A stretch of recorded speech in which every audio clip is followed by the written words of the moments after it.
This channel does not promote any violent, harmful or illegal activities. All content provided by this channel is meant for educational purpose only.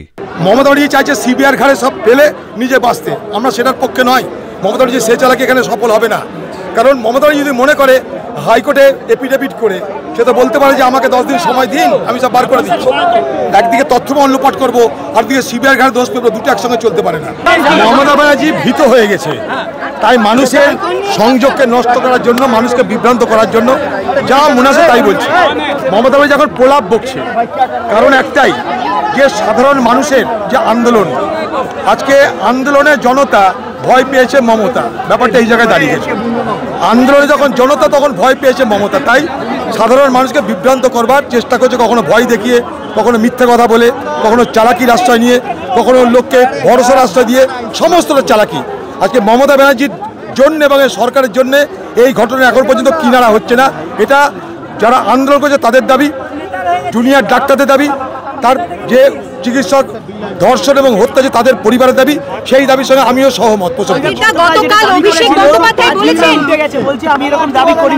তার মানে একটাই, মমতার ভয় দেখানোর চেষ্টা করেছিল, বাংলার মানুষ ভয় পাচ্ছে না।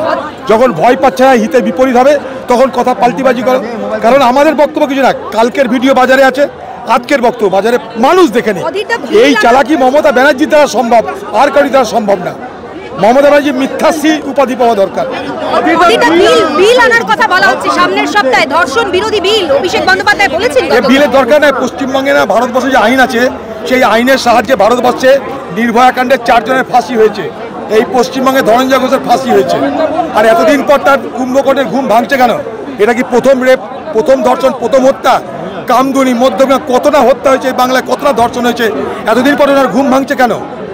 মানুষকে বিভ্রান্ত করার প্রচেষ্টা বাংলায় সফল হবে না। হ্যাঁ, একটা আইন আছে, সেটা ক্রিমিনাল লয়ের উপরে পড়ে। কারণ এটা ক্রিমিনাল, একটা কনকারেন্ট লিস্ট, অনেক আগে পারত। এখন এটা করার মানে লোককে আরেকবার ধোকা দেওয়া। কারণ কাউকে ফাঁসি দেওয়ার জন্য নতুন করে আইনের দরকার নেই। আমি এদিকে আইন তৈরি করব, এদিকে তথ্য প্রমাণ লোপাট করব, তাহলে ফাঁসি হবে কার? সিবিআই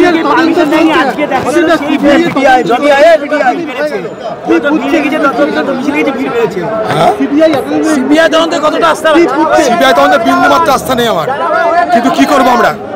তার জন্য সকলকে বলছি বিচার চাই। মমতা ব্যানার্জি চাইছে সিবিআর ঘাড়ে সব ফেলে নিজে বাঁচতে। আমরা সেটার পক্ষে নয়। মমতা ব্যানার্জি সে চালাকি এখানে সফল হবে না। কারণ মমতা ব্যানার্জি যদি মনে করে হাইকোর্টে এফিডেভিট করে সে তো বলতে পারে যে আমাকে 10 দিন সময় দিন, আমি সব বার করে দিচ্ছি। একদিকে তথ্য প্রমাণ লোপাট করবো, আর দিকে সিবিআর ঘাড়ে দোষ পেবো, দুটো একসঙ্গে চলতে পারে না। আমরা বিচার ব্যবস্থা নিরীক্ষণে তদন্ত হচ্ছে, তার উপরে ভরসা রাখছি। আর এই জনতার চাপে যদি কিছু বার হয়, তার জন্য সবারই আন্দোলনে সামিল হয়েছি। আমাদের কোনো নিজস্ব কোনো এজেন্ডা নেই, মানুষের এজেন্ডা আমাদের এজেন্ডা।